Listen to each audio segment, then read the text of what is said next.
This is Marketing Uncomplicated. Welcome back, everybody. Most businesses aren't failing because they lack ideas. They're failing because they lack structure. Today's guest is someone who steps into business and fixes exactly that.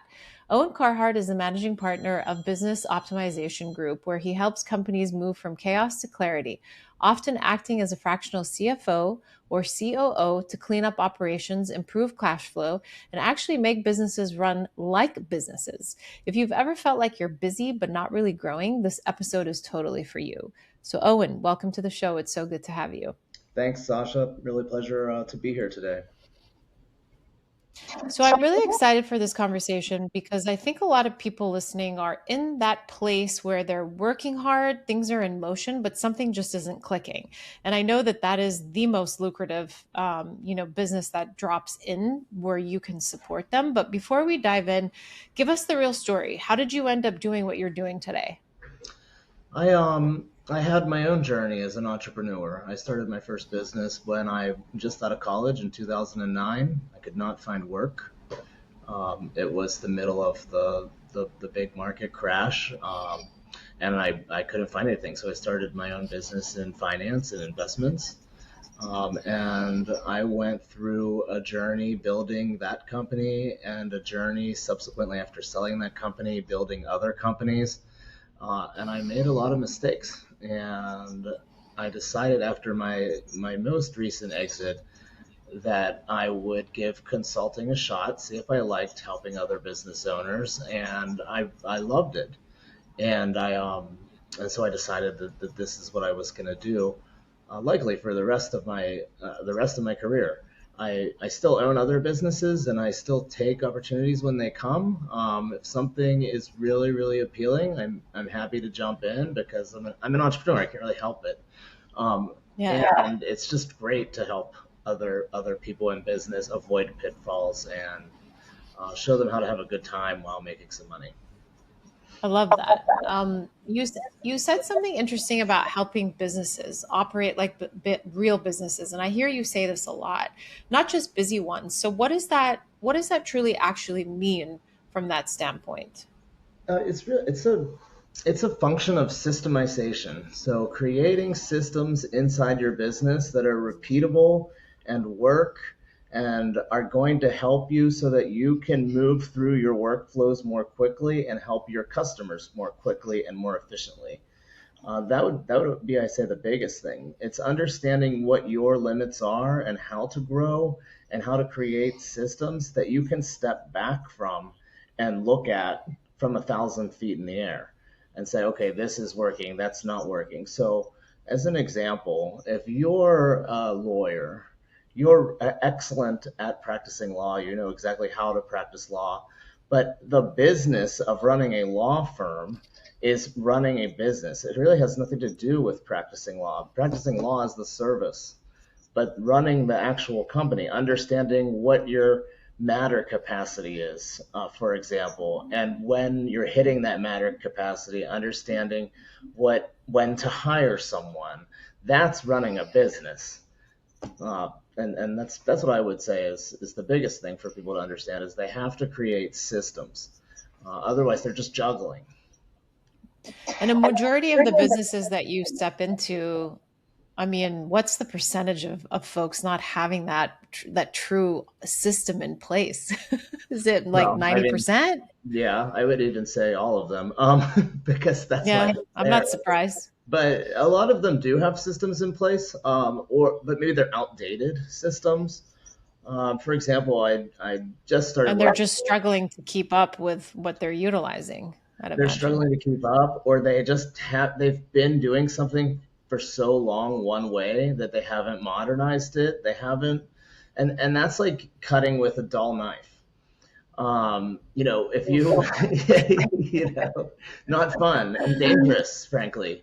You should be sharpening your knife. You should be sharpening your tools and using new tools and seeing what other tools are out there to help you become more efficient. So I just started with one law firm. I work with a lot of lawyers, as you know, and they're still using analog filing cabinets and Excel and nothing wrong with Excel. It works if you know how to use it. But they're outdated. Yeah. And they need new, so they have systems. They're just systems from the 90s. And there's a Yeah. lot of businesses operating like that still. Yeah. And with the play now of AI coming in through the stream, it's just making things more chaotic in the sense of, what platforms to use. And it's not like the platforms that, we're used to using, from an operational standpoint, from a marketing standpoint, had not had AI systems in place already, even 10, 15 years ago, from automating, your operations and different types of things. But it's a lack of understanding and education in terms of what to bring in because there is so much out there. There's way too many. That's a big one we get. And then with AI, there's also a misunderstanding of what's going on with the privacy and the data and who knows what's being used for training the AI models. And so another thing that businesses are grappling with is if they're using AI to execute their tasks or to provide their service or to make their service more efficient, is my client protected? Is my client's information protected? Because if you're signing non-disclosure agreements and then you're putting it into, you're dumping it AI. into AI, you have likely a problem there. You're probably in breach.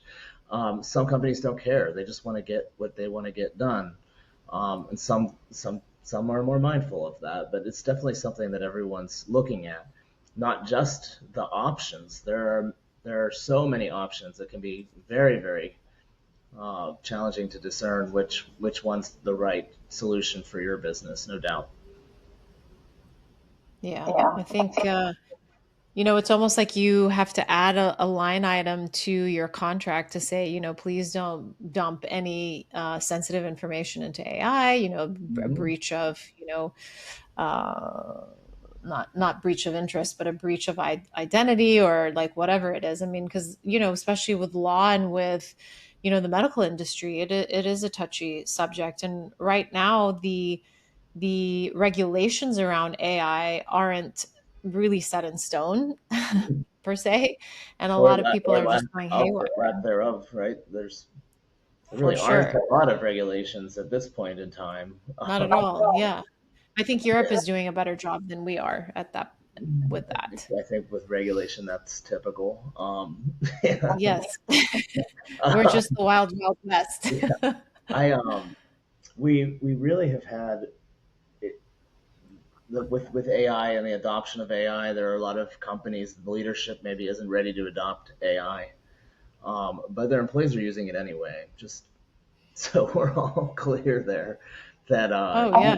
I know a number of people working for companies who their company has a no AI policy, so they just use the AI on their phone to answer so here we have a whole other problem, because if you're, as a business owner, not adopting AI, many of your employees may be, even if you have a policy against it. And so that's another thing that people are struggling with keeping up with as it pertains to AI, especially when Yeah. it's Oh my coming gosh. protecting Uh, clients' information and whatnot. for sure, for sure. Especially if you're an enterprise company. I mean, it's going haywire. What's the most common thing you walk into when you first look at a business? Um, Messy I'm sure financials. there's a through line. There, Okay. there are a number of them. So when we're doing, for example, business planning, one of the first things we're looking at is where is the business right now, and we ask for a profit and loss, a balance sheet, a cash flow statement. Um, Many times, not all the time, but the smaller businesses, they don't even have those.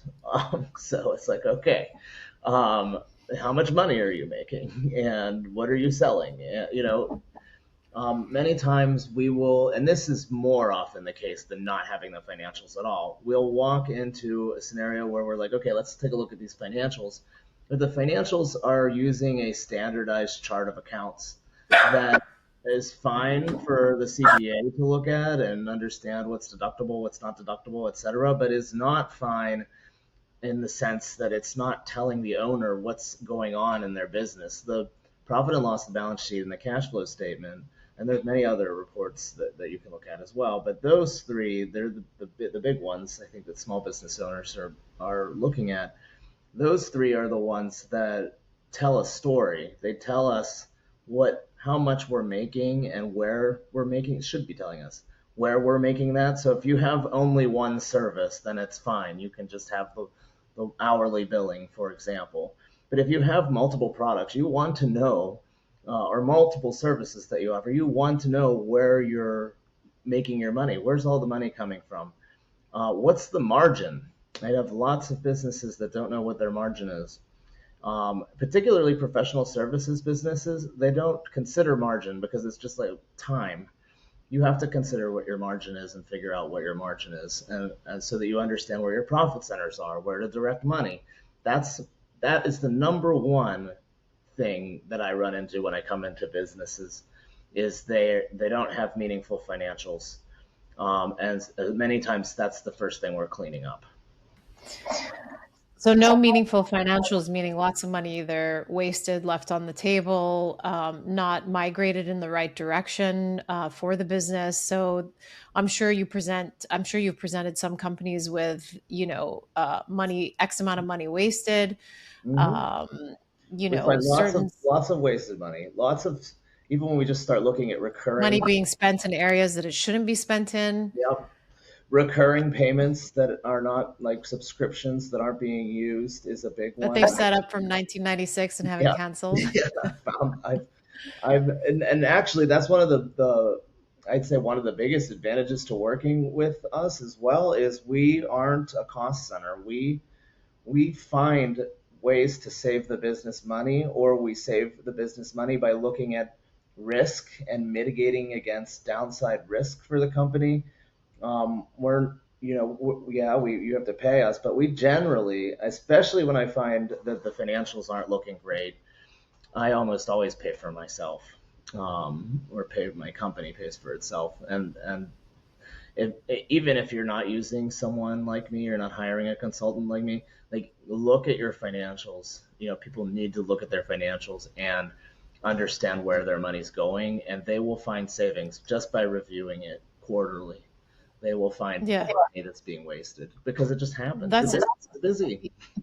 Yeah. Yeah, yeah, that's such an easy win on your end when you come in and you Mhm. basically do that audit almost instantaneously. I'm sure they're either met with somebody's head needs to get chopped off and roll, or it's what the heck have we been doing for X amount of months or years for that Mhm. matter. It's a scary thought to know that, and I'm sure it's in the back of their minds because they're just moving and moving and moving, and business is going, and maybe business is doing well, so it's not as much as a strain, versus it should be, because why would you be spending X amount of money when you could cut that in half and actually save it and redirect it somewhere else, right? Totally. Yeah, that's the biggest. The biggest is that one. I'd say the second thing I run into, and what we sort of referenced it earlier, is antiquated Systems. processes. Yeah, Yeah. antiquated processes and systems, or lack of processes and systems. We just do it. Okay. Well, maybe we should set up a workflow, so that because you don't just do it. It's likely that you're doing it the same way every time, or a very similar way every time. It's just not documented. It's just not understood that this is the way that it needs to be done. And you can't scale and grow unless you systemize what works, because you will bring other people in who will do it their way and it won't work, or you won't like it, or your customers won't like it. So documenting what's working and then understanding how that can flow. I went into one business um, that was spending 40% of their revenue was being spent on advertising, which is in my, Oh, yeah, which is really really high. And I said this is really high, and I don't think the problem is how much you're spending nominally on advertising. The problem is that you're generating leads, and the leads aren't being followed up with, called. You're spending money on something that you have a giant bottleneck in your business. And what we don't want to see necessarily the amount of money from a dollar standpoint decrease. We want to see the revenue line increase and make your percentage marketing spend more in line with industry norms, which for this particular client was 15 to 20%. And so that's what we're Yeah. doing, but that's another thing I see a lot of as well, especially when the business is, that business wasn't struggling. That business is making a lot of money. Yeah, I know. So when Yeah. it's not struggling, they kind of just put it to the wayside and Yeah. and say, "Oh, we can probably get to this later," which is the Mhm. saddest part because just because you're not struggling doesn't mean that you shouldn't be paying attention to these little details. I Mhm. mean, it's the difference of taking you from where you are to the next level, right? Yep. 100%. Yeah. It's similar in marketing when people are just hemorrhaging on digital ads and they're like, "Oh, well, we're getting leads." And I'm like, "Yeah, but you're spending 150,000 a month and you're closing like a Yeah. couple of leads here Yeah. and there." Right. It's Yeah. and It's wild. that's another thing that I find a lot with businesses, especially not as mature businesses or smaller businesses, is on the marketing side, like thinking digital is the only place you can market. Like there aren't other avenues that you have to be doing digital. And there are lots of ways to market your business. You and I participate in networking organizations. That's of course one way, but there are still trade shows, there are still conferences, there are people Oh who yeah. are looking for your products that are going to these things, and people should really like open their mind a little bit when it comes to modalities for marketing. So I think Yeah, there's, it's there's just like a get creative. yeah. Yeah, just put a prompt in AI and say, how can I find where my ideal customer profile is hanging out and what type of, partnerships I think are great. They're cost effective, Hmm. they're, low impact, low cost, high impact. I mean, you really do have to get creative. So to sum it up in terms of what you come in and what you really see is no financial clarity, no systems, potentially cash flow issues, and maybe the owner is doing everything and he's hired people and they're basically sitting there and not doing anything. But then that's a whole other different problem in Yep. and of itself as well. Yep. Yeah, Immature. Yeah, it's certainly. either Also, financial infrastructure. People lack financial yeah, infrastructure, discipline. I know a lot of business owners. They're very, very proud that the minute they get an invoice, they pay it. I train all of our clients. They don't do that, and the reason is because you have to understand when cash is coming in and when cash is going out. I mean, you should pay your bills when they're due, absolutely. But if the payment is not due for 30 days, then pay it in 30 days, and then just simple yeah, stuff like having a day of the week that you pay bills. That is yes, another one that's an easy one, easy fix. Um, and so just building that infrastructure as well. People don't think of it a lot of times, but building financial infrastructure, operational infrastructure, like I said, systems is super important. yeah. I love that because it's not just okay, I'm going to go and open up an LLC or an S corp, but because I have this idea or I have this product or service I'm going to sell, and it's just I'm going to get to market somehow, and then everything is sort of crumbling in the background, but could actually function so much better if you had all of these different types of things in place. So Yeah, and then when you have these things in place, when you put them into place, you sleep better at night. Your clients yeah, are happier too because you can spend more time doing what you're supposed to be doing, which is delivering products and services to your clients. That's why you're in business, and that's where the majority of your focus should be, is perfecting the service and the product. And the only way you can perfect the service and the product is by making sure you're not distracted, putting out fires all the time.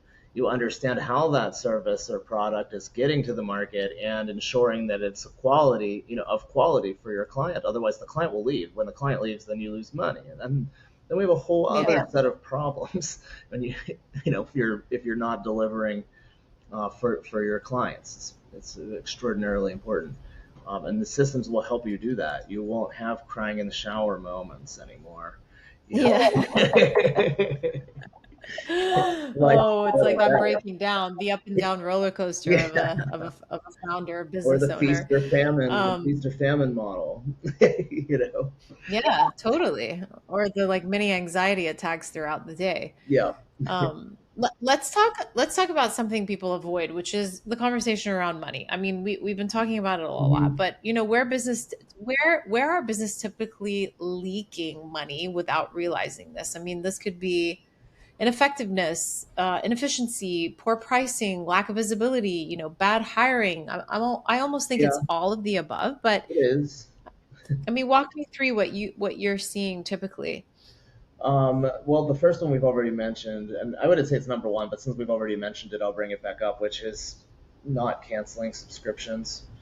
And I think anyone Yeah. listening, is I mean, there probably had to be an app that was started to help people plug right. that into their Exactly. bank account and Yeah. email systems to understand what kind of subscriptions they have. Yeah, and why? And that's what the app does. It reviews what you have, right? So like the solution there is that's a great tool, but also the solution is review what you have every quarter, at least every quarter. I mean, that's the minimum. That's that's not what I'm saying. You should be reviewing it every month, really, but every quarter is at least responsible to make sure that everything that you're paying for monthly is there. We here at our business, we keep lists of every account that we have.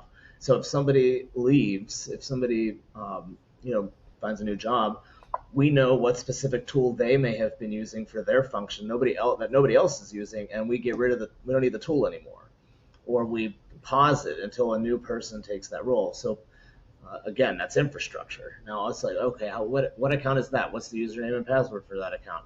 Having access and knowing what's around, especially when you have other people. If it's just you, it's a little easier. But if you have 10 people, now you have 10 potentially different subscriptions. So are you still communicating? Are you still using that? Yeah. Yeah. So subscriptions is one.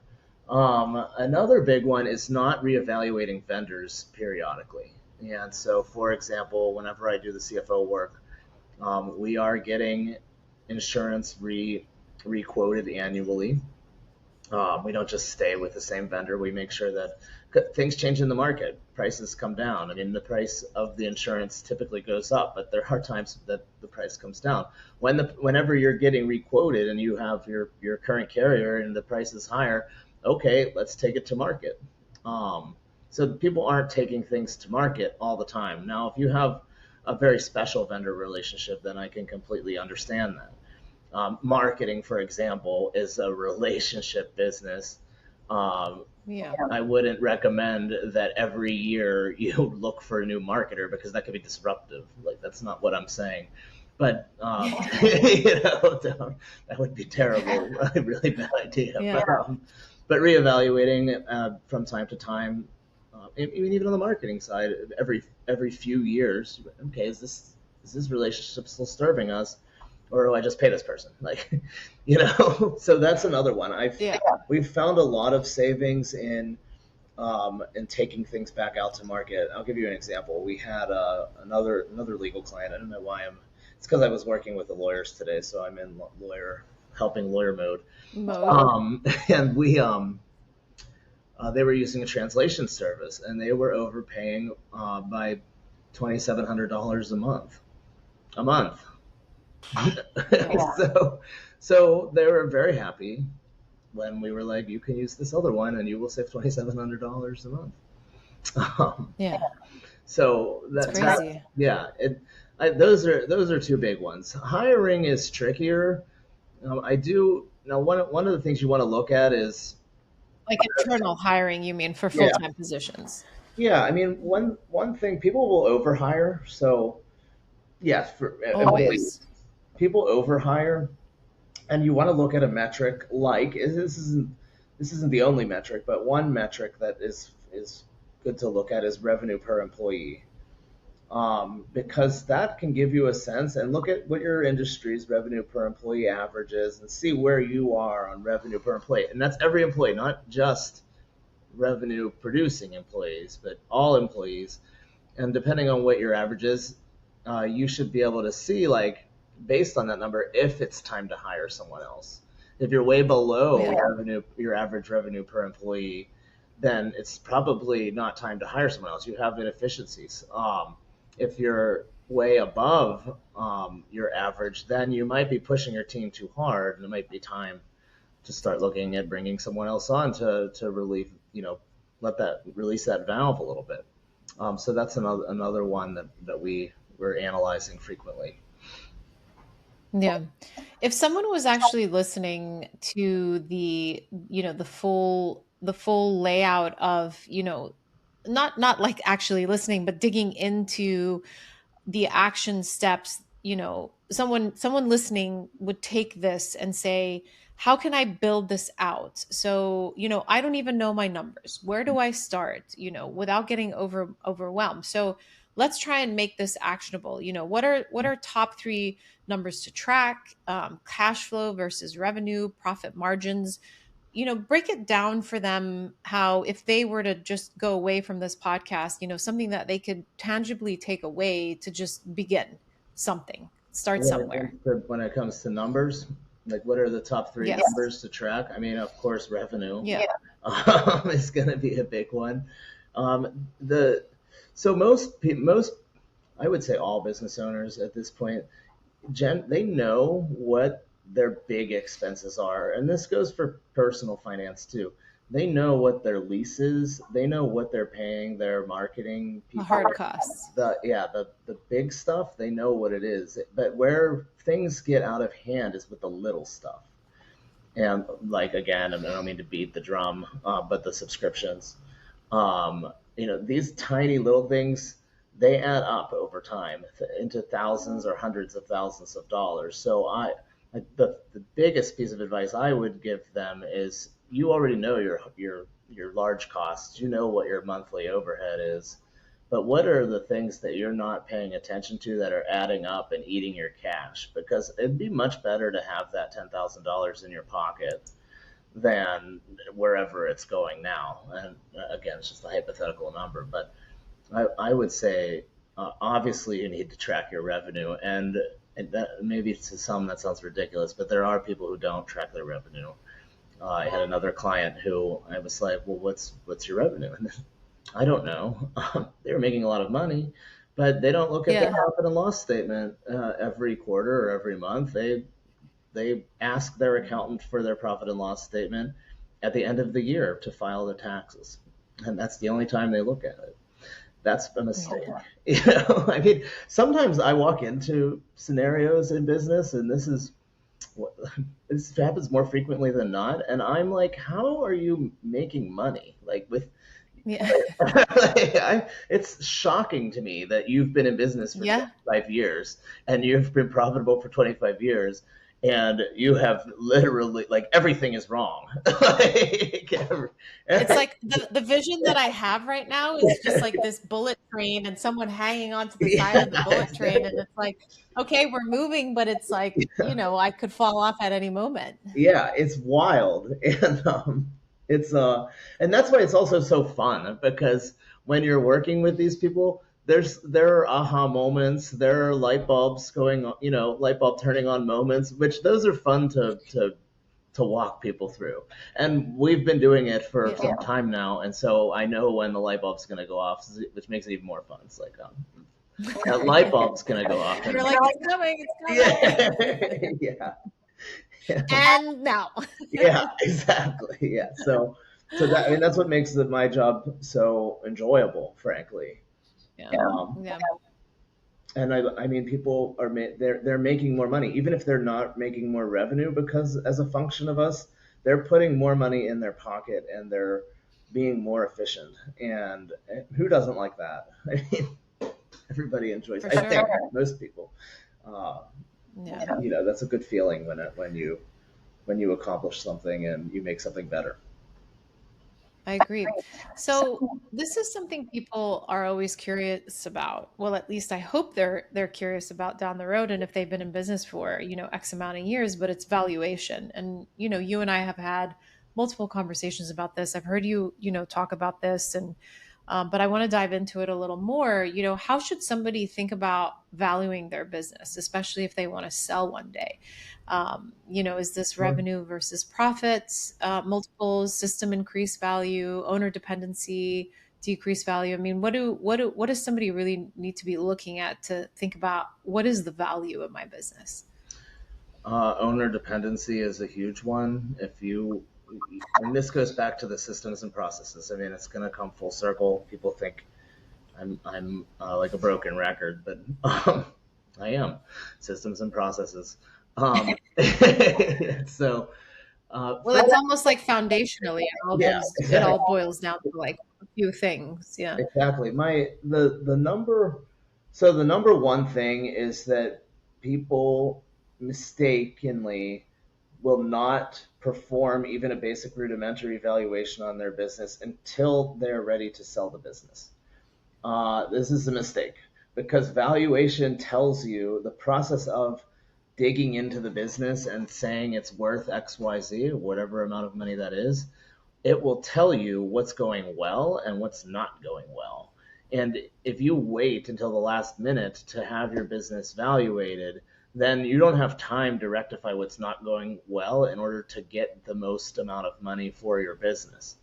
Um, so owner dependency is huge, and we're going to be seeing over the next decade as the baby boomers retire, we're going to be seeing more businesses for sale than buyers of businesses. So this is going to be a classic supply and demand problem, where people who have systems and processes in place, who businesses where the owner can go to where we live in Florida for 3 months out of the year and not work and come back to the business and it's still generating revenue and making money because they have infrastructure and processes and people. Those businesses are going to get higher valuations and the people selling those businesses are going to walk away with more money. Whereas an owner dependent business is not going to get the valuation. And what we're going to also see is a lot of cash flowing businesses, and this is very exciting for myself who likes purchasing businesses, and is that there are a lot of cash flowing businesses that are just going to shut their doors because no one's going to buy them. Yeah. Um, and I don't think anybody works their whole life building, crying in the shower, building their business to have to just close it. Some people do, and that's fine, But I think most people are going to want to get something for it or pass it on to their children. Legacy businesses, and when you do that, you don't want to pass on to a mess to your child, right? You want something that's working, Sure. functioning. Um, and so I don't know if I answered the question there, but waiting too long to do the evaluation, really, you should be looking at the value and the systems and processes in your business 5 years before you decide you're going to sell it, so that you can fix everything. That's Clean up the books and all that good stuff. Yeah, make sure it's accurate, because when someone like myself comes in, if I'm working on behalf of a buyer, I'm not a broker, but I do come in and provide analysis, and I'll provide a valuation for the buyer. And when I'm coming into your business and it's a mess, I'm gonna beat you up on the valuation. You want a million? Why do you want a million? This, and this is wrong. Whereas if you work with somebody prior to the sale, prior to selling the business, and you really I have less to attack. Um, or I can, if I'm working on behalf of a seller and I have to justify the valuation, I have defenses and a shield to say, no, this is actually, you're actually getting a deal, is one way to do it. But Yeah. it's really important to look at owner dependency is huge. It's a huge problem for valuation. I would say the biggest. And then the second is not having any systems and Yeah. processes. Yeah. Yeah. Yeah. What though then is the biggest mistake people make when they think their business is worth more than it actually is? Is it like emotional attachment? Well, yeah, Again, like there's a lot of repeating those that. systems or Yeah, yeah.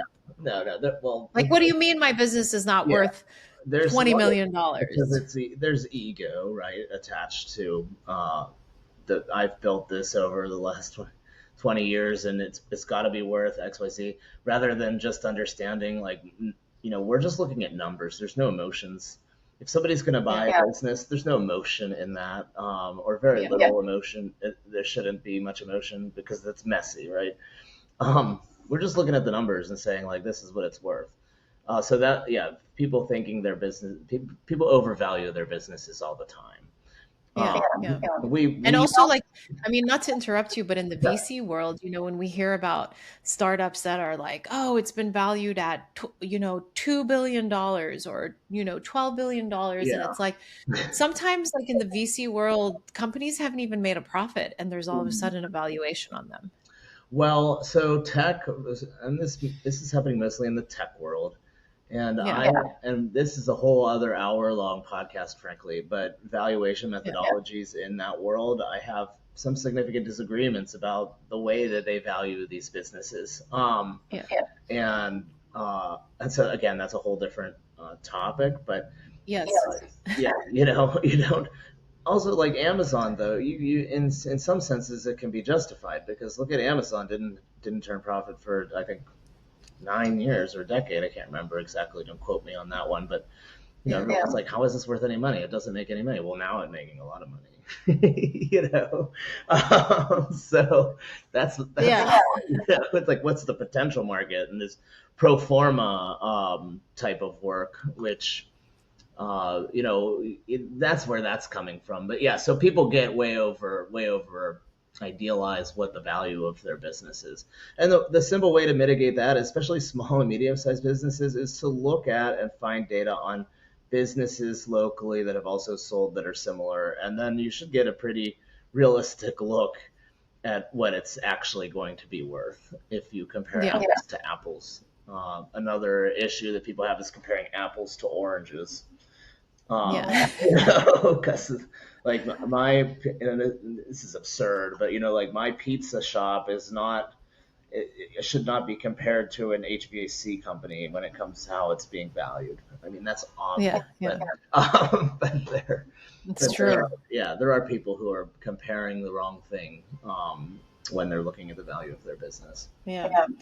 So, at what point does a business need structure then? I mean, because people think I'll fix it later, as we've talked about. I mean, is it immediately? I mean, I mean, just in terms it's of, definitely yeah, immediately. If you're starting a business, you want to have an idea of structure right away. yeah, And again, like most businesses, like they do have structures and processes. They just haven't like sat down and reflected on what they are and how they operate. Um, yeah. Because because sometimes people tend to think like structure can slow me down. yeah, it shouldn't. Inefficient structures can slow you down, but efficient structures should speed you up and make you better Yeah, at what you're doing and your delivery better. Everything should be better. But I mean, yes, 100% structures can slow you down, but those aren't the right structures then. Now there are times when management. So we're talking. You and I are looking at it from a business owner's perspective, but there are times where you create structures to slow other people down, like your employees, or to make sure that that your employees are doing things the way you have designed them to be done rather than their own way. Because that might not be the product you're trying to sell to your client. So because you want to yeah, have standardization of QA and QC. So there are many times structures that will slow employees down, but that's because you have a quality concern and you want to have a product that's standardized. It's a classic example. If I go to a restaurant 10 times and my steak's really good, and then I go the 11th time and it's really bad, I'm not going back to the restaurant. People yeah, are like, forgive me, like, oh, well, I'm not yeah. going to remember those 10 first great steaks, but that last one was awful. And so I'm not going back. And You it's don't, an immediate I'm out. yeah, Yeah, exactly. So you want to mitigate, you create structures to mitigate against that. yeah, I was watching I don't frequently watch it, but I was watching Bar Rescue the other day, and the common theme on that show is people not making like the cocktails different. So it's like I'll only have the espresso martini when this bartender makes it. The espresso martini yes, tastes the same no matter who is making it, right?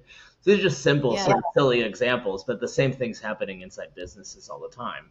Different It's kinds it's of businesses. it's to, and not to like reference another, like a food industry, but even in the restaurant industry, There are some cases, specifically, I think, with Miami, is that when a restaurant first opened, it's sort of like, and before it takes off, right? So it's Mhm. almost like the second week, you could have a really bad experience, and then somebody else goes a month in, and they're like, "Oh my God, this place was amazing," and I'm so Mhm. reluctant to go back because I went when they first opened, and it was terrible, and the service was awful, and so it's how do you like, and it really goes back to any business, because at the end of the day, if you don't have your marching orders for your stewards that are going to be serving people, the bartenders, the chefs in the back, and so on and so forth, and if you don't have that going right from day one, it's fumbling until you get there, and it's a domino effect, and it's the same thing that we could say with any business.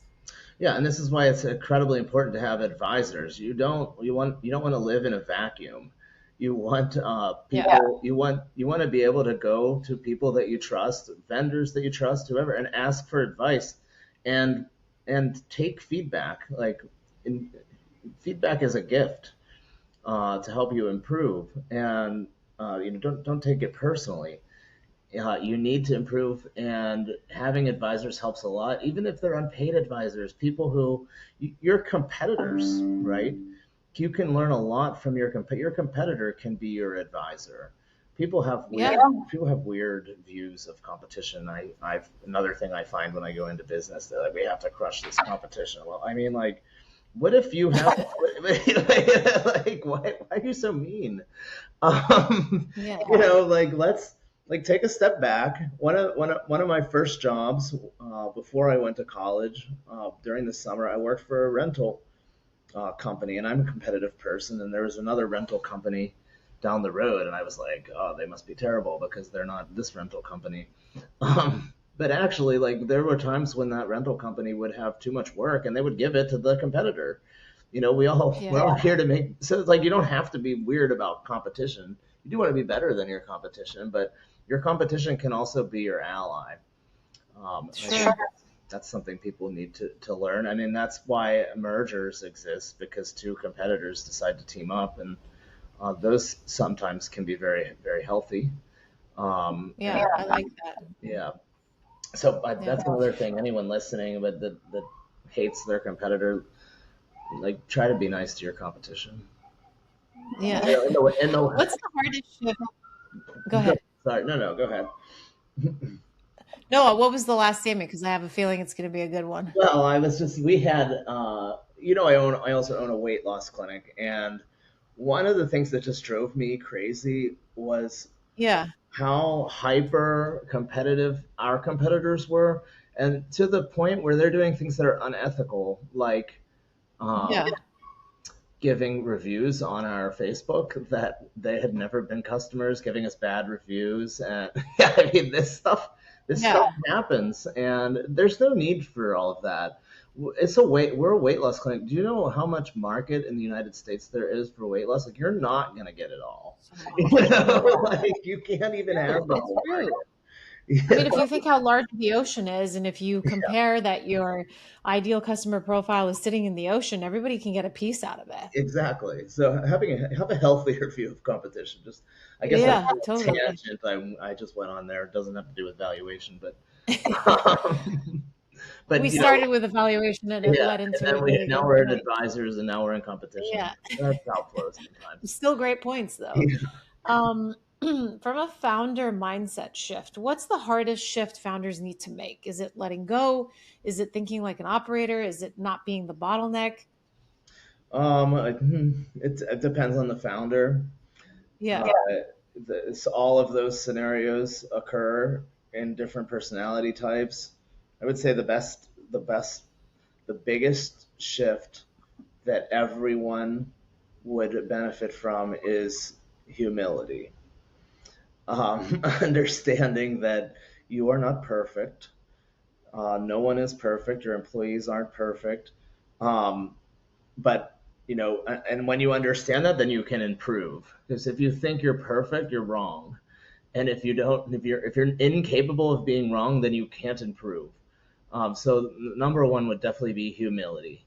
Um, number two, is understanding where your knowledge stops and when you need somebody else to help you. It's Yeah. okay to ask for help. And again, you're not, and this kind of ties back to the humility. Like okay, you have run a business. That doesn't mean you're an accountant. Okay, you have a standardized contract. That doesn't mean you're a lawyer, right? Like understanding where you require expertise, I would say is Yeah. the second. I love that. Because a lot of people are standing in their own way to grow, you know? Well, they are, yeah. And Yeah. we look for people, we look for founders, owners, management teams that are ready to accept help. It's really challenging when you're attempting to help someone and they still think they Push think back. they know better, you know? Yeah. And Yeah. well, why did you hire us then? True. You know, True. what was the point of this exercise if you're not going Yeah. to Yeah. what we want because we're not there. We're not when someone like a consultant is coming in to help you make change. It's hopefully because you realize that there are some changes that will help you to become more efficient, make more money, work less. Many times people bring us in to be like, I need to get me out of the weeds, improve lifestyle, because that's what we're all doing this for a reason, right? And I mean, Yeah. many of us do enjoy working. I enjoy working. I'm sure you enjoy working too. But we're working as a means to an end, which is put food on the table and enjoy the things we want to enjoy because it requires money. Yeah. Totally. Oh, and this has been super insightful and like a lot of key takeaways, just to really go back and for even my own sake to listen and to know, all the different things that we'd need to really organize and think about, and I love it because it's almost in parallel to a lot of the things that are done in marketing in terms of coming in, doing an audit, looking at, somebody's, ensuring that their house is in order, right? I mean, it's Mhm. foundationally, I mean, you can't really live in a home if the bricks haven't been laid out properly because no matter where that house is built, come a snowstorm, windstorm, tornado, or whatever it is, if there's cracks in the mold or in the structure, then the house is either going to topple down or you're going to sink, right? Mhm. So, it's all about foundation. And, I love that you kept saying, I'm a broken record, I'm a broken record. And it's like you have to be because there are just simple aspects of things that need to be that keep things in a stable manner, that if you don't have them in the right place, you're either going to keep moving yet at a profitable manner, but you're leaking, or you're going to be stagnant and you're never going to get to where you had goals to get to because the systems aren't in the right place. Mhm. 100 Yeah. percent. And I want to thank you for having me today. I've really enjoyed our conversation, and I hope. But before we let you go, because we're not done yet with Oh, you, okay. we do something fun where we do a rapid fire, end, and we ask you to say one word, one habit, one myth about things. So whatever comes to mind when I ask you, just please go ahead and respond. So one word you would use to describe what makes a business successful. Good people. It's two words, I guess. Yeah. People, the good ones. One habit every founder should build early. Humility. Mm. What's one myth about scaling a business that people need to stop believing? That you need to spend hundreds of thousands of dollars on digital marketing. Yeah, thank you and amen to that. Yeah. Well, Owen, it's been super great. It was incredibly valuable, especially for anyone feeling stuck between working hard and actually growing. I love this piece to it, and it almost comes before marketing, So I will list everything in terms of how people can get in touch with you and to learn more about, what Business Optimization Group does. So thank you so much for your time, Owen. Thank you, Sasha, and I hope you have a lovely evening.